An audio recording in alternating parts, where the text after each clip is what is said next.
Hello, hey everyone, welcome to Sleepy Radiology classes. And I promise it will be easy for you. Hello everyone, welcome back to Sleepy classes. And I hope you are fine, staying in home, and enjoying our session very well. So, today's topic we will be discussing about quality assurance in diagnostic radiology. We all know that day to day maintenance of anything is necessary for having a good outcome. So that is what we also do in radiology department is quality assurance. So let's move on. What is actually the quality assurance? It's nothing but a set of protocols which we do, an evaluation test. Mainly we focus on in periodic level or in annual yearly to have a good image quality. मतलब ये जो quality assurance test होता है वो एक test होता है, evaluation test लेते हैं हम डायग्नोस्टिक लेवल पे। उसका मेन पर्पस क्या होता है कि डे टू डे जो परफॉर्मेंस होगा हमारे इक्विपमेंट का वो बहुत ही अच्छा रहे, ताकि एक डिपार्टमेंट में हम गुड क्वालिटी ऑफ इमेज दे सके। साथ ही साथ उस डिपार्टमेंट में जो डोज रेट होता है, जो डोज रेट बढ़ जाता है ड्यू टू रीटेक लेने से, वो भी कम कर सकते हैं। और साथ ही साथ जो वेस्टेज ऑफ फिल्म होता है उसको भी हम रिड्यूस कर सकते हैं। सो that is what is quality assurance. So what are the types of machines which undergoes quality assurance? They are all like radiography, we do QA, we do on fluoroscopy machines, like it can be for fixed and CR machines.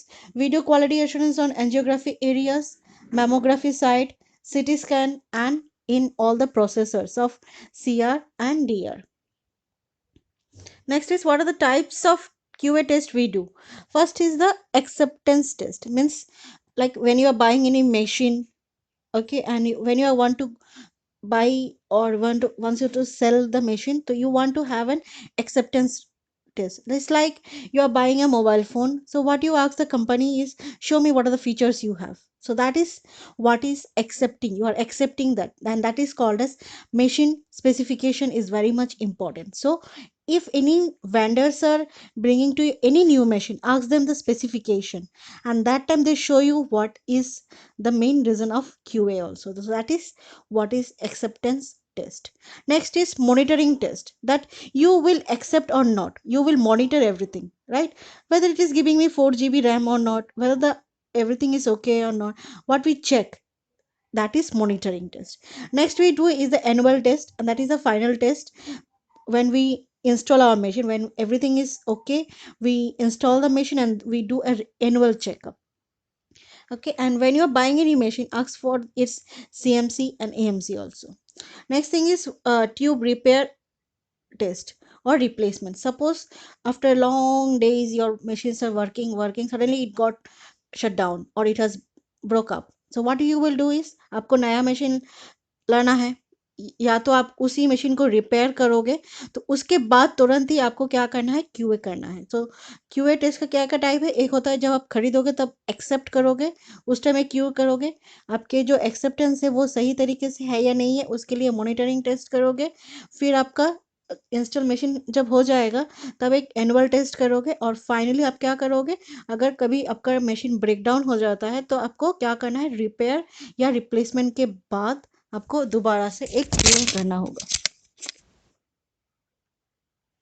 So next thing is, what are the responsibilities you have to carry on when you are doing a QA?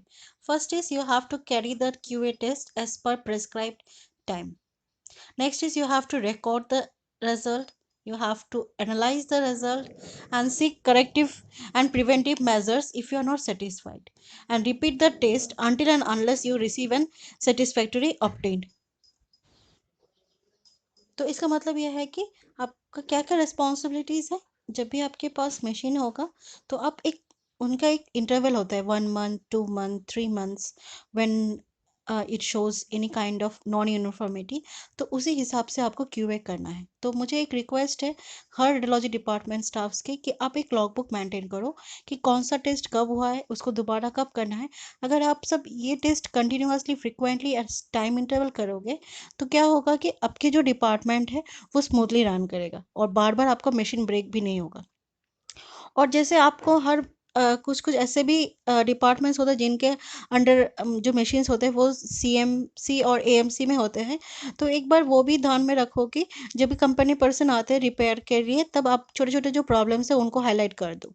तो बार बार आने के बाद जब भी आपका routine QA होगा तो आप ऐसे भी डिपार्टमेंट के जो इक्विपमेंट्स है उनको भी टेस्ट कर सकते हो। सिर्फ टेस्ट ही नहीं करना है, आप लोगों को रिजल्ट हर रिकॉर्ड करके रखना है आपके लॉग बुक्स में। उसको एनालाइज करो कि क्यों ये हो रहा है, क्या उसका वजह है, कैसे वो रेक्टिफाई किया जाए, और तुरंत ही आपका जो प्रॉब्लम्स है उनको सॉर्ट आउट कर लीजिए। क्योंकि माइन्यूट लीकेज ऑफ रेडिएशन भी बहुत ही हार्मफुल होता है स्टाफ के लिए, क्योंकि वो लोग 24/7 आवर्स 365 डेज डिपार्टमेंट में काम करते हैं। तो keep it in mind, make it a regular routine that maintain a logbook, और साथ ही साथ जो डिपार्टमेंटल क्यूए है वो अच्छे से कीजिए। सो नेक्स्ट थिंग इज क्या क्या पैरामीटर्स होते हैं। मेनली हमारा जो क्यूए टॉपिक है, we are going to discuss mainly on the X ray QAs. So first is congruence of optical radiation field we do, central beam alignment, focal spot, exposure time, applied tube potential, total filtration, linearity of timer loading station, linearity of MA loading station, consistency of radiation output, and leakage radiation through the tube.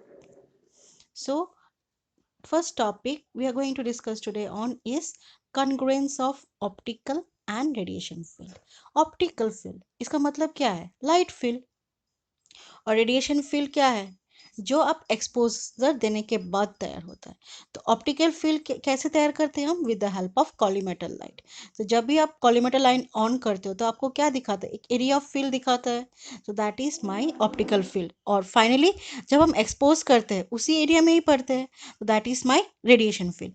तो हम हमारा ये जो test है आज के, उसमें हम ये देखेंगे कि जो हमारा ऑप्टिकल फील्ड है, जो एरिया में मैंने एरिया को सिलेक्ट किया है, जो एरिया को मैंने कॉलीमेट किया है, बराबर उसी एरिया में रेडिएशन पड़ रहा है या नहीं पड़ रहा है। That is what is congruence of optical and radiation field. ठीक है।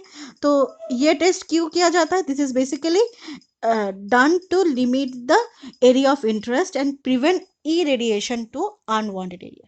ये टेस्ट क्यों करते हैं हम? ताकि जो हमारा एरिया हमने सिलेक्ट किया, सपोज मैंने हैंड सिलेक्ट किया है, वाकई वो हैंड रीजन में पड़ रहा है या रिस्ट में पड़ रहा है, उसी को कंफर्मेशन करने के। और साथ ही साथ ये भी हम देखते हैं कि जो रेडिएशन फील्ड है वो जो हमारा अनवांटेड एरियाज, जैसे मैंने हैंड सिलेक्ट किया तो हैंड ही पड़ना चाहिए, रिस्ट में नहीं होना चाहिए। तो इसी का कंफर्मेशन देते हैं हमारा congruence of optical and radiation field. ठीक है।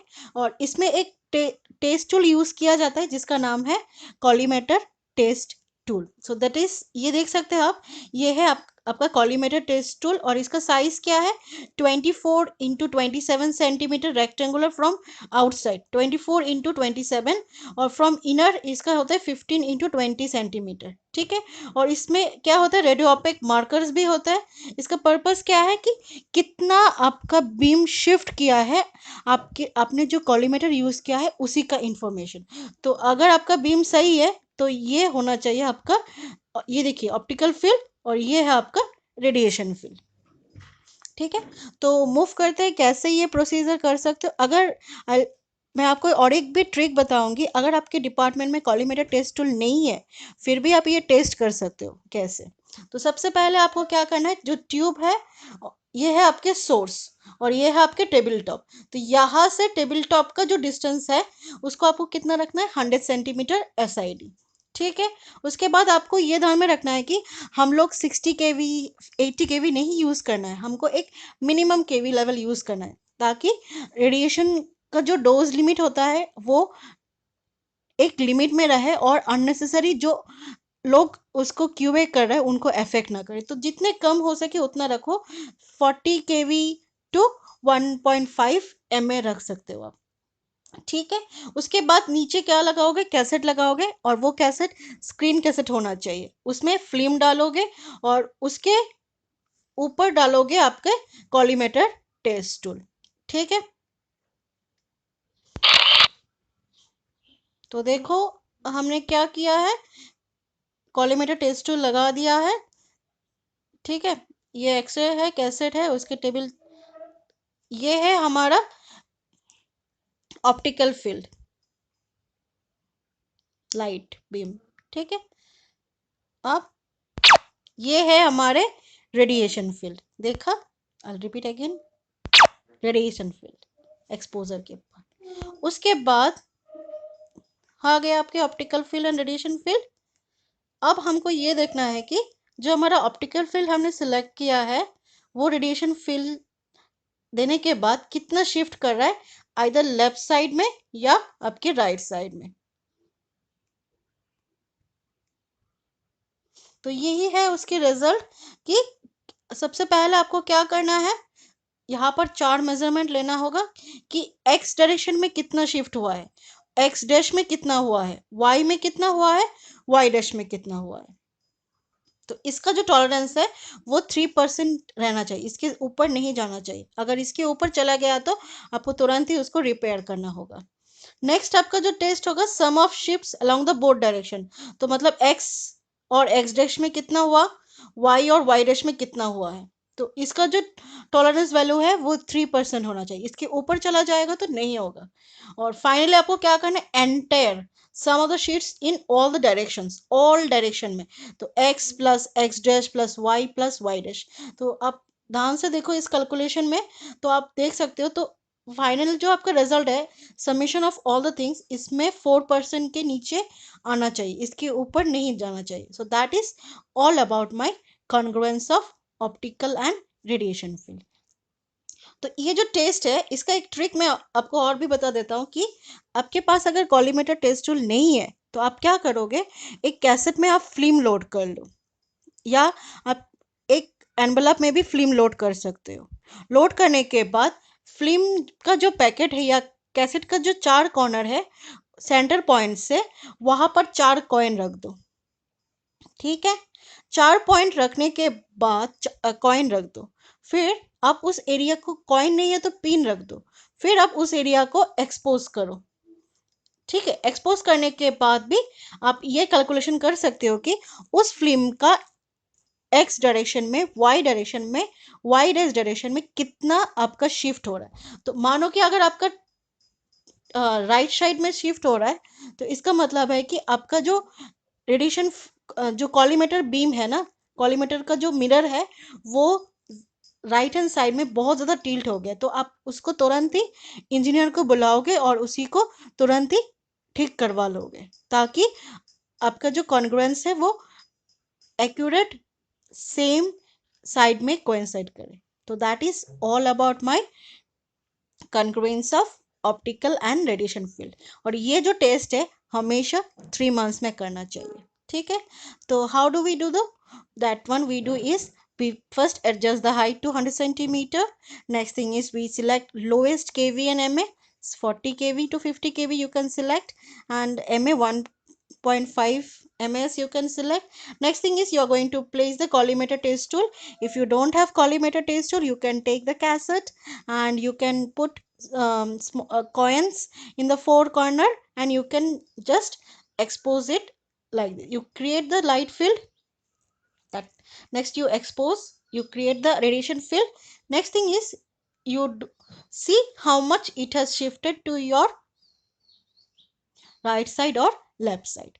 And why this test is important, because if correct positioning is not developed, then what will happen is you are going to miss the area of interest, and that will create an unnecessary retakes, unnecessary tube loads, and unnecessary exposure to the unwanted areas, and it will increase the doses of radiation. Okay, and that is the results. How you will do, I'm again repeating, is first is shift along the individual direction, how much it has shifted to x, x dash, y dash, and it should not be more than 3%.